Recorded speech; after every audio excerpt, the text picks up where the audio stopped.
What's up guys, Synthetic Division here. So I wanted to do a video of testing and modding the Bitaxe Gamma 601 from Vimu.io. That's spelled Vimu.io.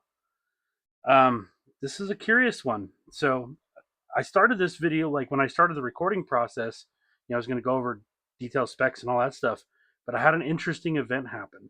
So you may notice that I have one in orange and one in black. The one in orange is a bulk buy one that I picked up from a friend of mine over in the Jellyfish Discord. I bought 5 of them, hence why it's got a little 5 written right there in my terrible handwriting. Currently, that bulk axe, which again, they look a lot alike, but they're not quite the same. Let's look down at my phone real quick at the Hash Watcher app, but I want to show you something. Now look at the Vimu Bitaxe, 4855. Look at the bulk axe number 5, 5671, and it's still climbing. I've looked over both of these devices very well, but it just goes to show quality. So that's the preface of the video.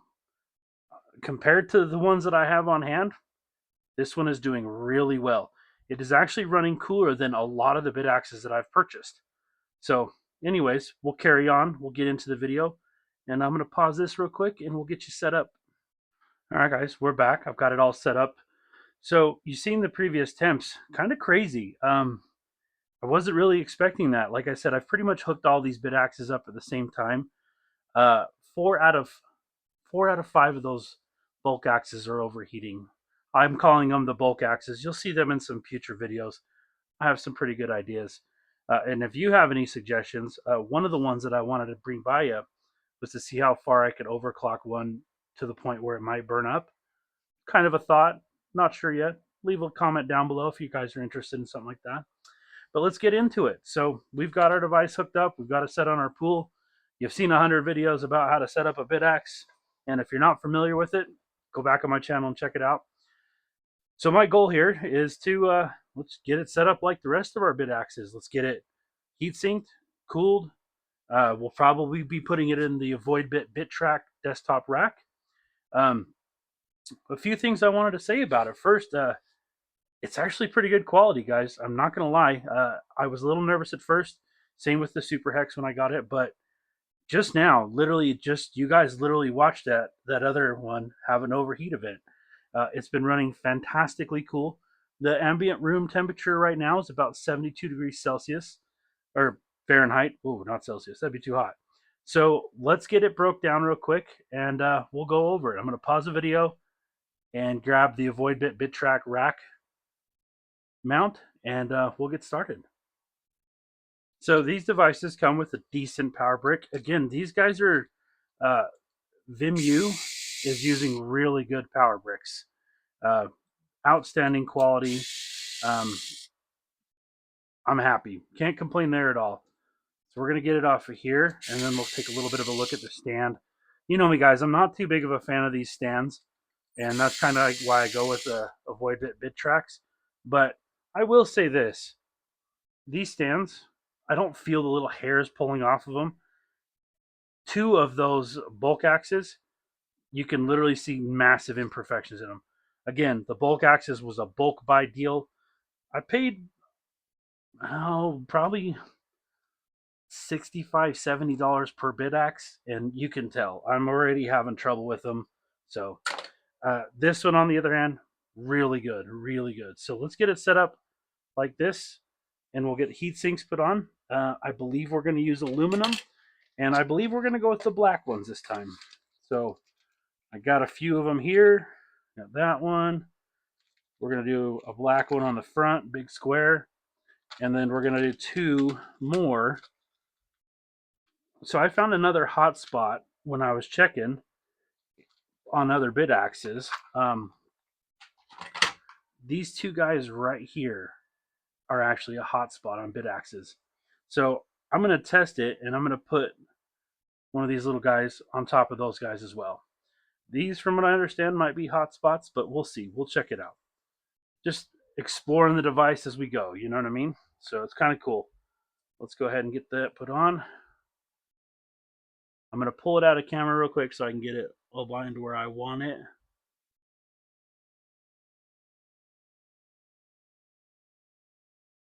Mainly because I have to use my squints to get it. So we got one right there, right there.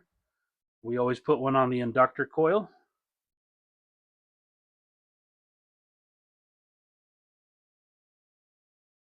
So this is the inductor. Again, it's got it right on the high side. Too low, too low. Nail there, right up against that. Okay. We're gonna put one on the front, right below the barrel jack area.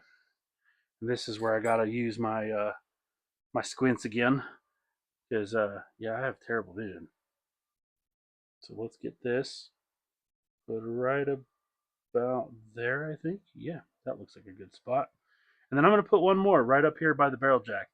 I've seemed to have some pretty good luck by putting them up there. So, and then we'll do a hotspot check. I've got my thermometer gun that I stole from work because yeah, I was like, man, I probably use this more here doing this stuff than I ever did at work. So let's get this picked off there and kind of set in how I want it. Yeah, that's a good spot. So we're going to use the black heat sinks. Like I said, I think it'll be looking pretty cool. So we got our heat sinks placed. Here's our rack. It sits in there just like that. And these fit nicely. We got some screws put in there. We got one there, one there, one there, and one there. Let me go to my desk and get my screwdriver. All right, we're back. I left it over on my mining desk. Good place for it, I guess. Let's get the screws put in this.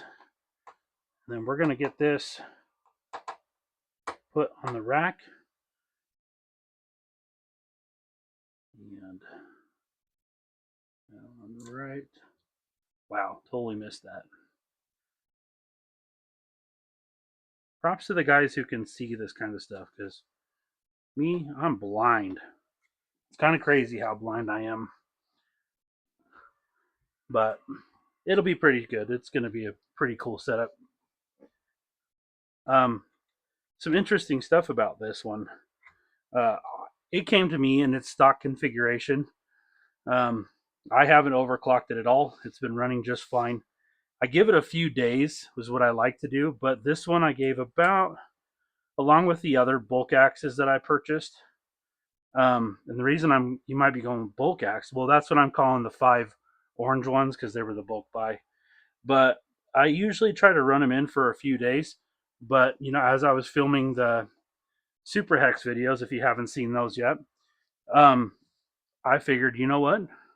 Let's get this one set up and let it run. Just sit on my desk, right where I kind of do my editing and stuff like that. Well, what little editing I do. And I was like, you know what? Let's just let it sit there and let it hang out. So that's what I did. One of the things that I'm going to be testing on this is I have this cooler. It's a pretty common cooler.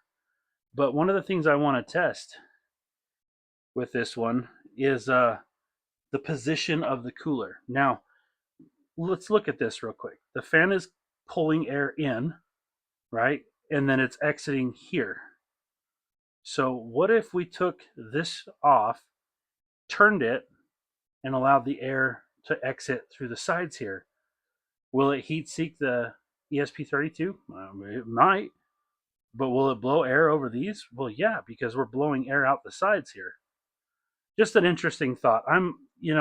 When it comes to cooling and adding to these Bitaxes, I feel like adding a bunch of expensive coolers and Noctua fans and stuff like that seems a little bit excessive, especially when you get upwards with shipping and stuff. You could exceed $60, $70 just to add a fan and a bigger heatsink.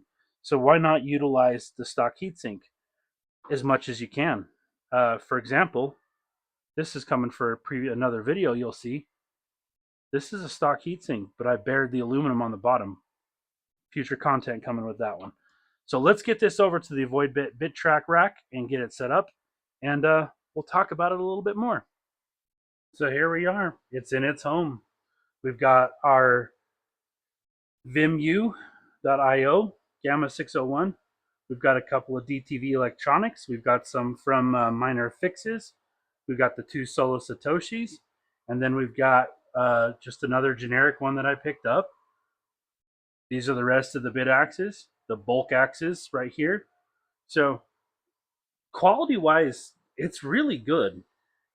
Like I said, I've got a bunch over here that are trying to overheat already because they're just, it seems like bad. I actually think one of them might have a cracked inductor coil. It's looking like it. We'll see that in a future video. But the Vimu.io one, running pretty good so far. Let's go over to the computer real quick and we'll just check out its temperatures. So here we go, guys. Been about 10 minutes. She's looking pretty good. I did notice, because I'm on a power supply now, the error rate is spiked. So we're going to go ahead and just, let's fix that a little bit. Let's jump this up, put it at 12 volts, and do 600 and see what happens. See if we can get that error rate to not be so bad. Plus, we're in overclocking territory now. We're on a power supply, so plenty of time for us to do that. Give me just a moment. All right, there we go. Now we have a very acceptable error rate. Temperatures are still looking pretty good. We're at 1.2 terahash, 1.7 terahash. We'll just leave it right there. We don't want those error rates high, guys. That's when you start having issues with, you might see bad shares, stuff like that. So yeah, I think we're in good shape. To be honest, this is a really good device.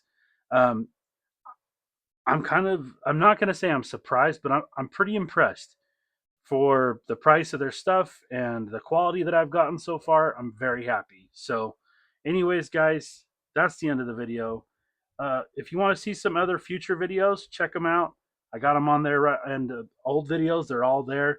I've been updating the site a little bit. I'm over on X at sin_division. Come check me out. Check out my affiliate links. Appreciate you watching, guys. Like and subscribe. Peace out.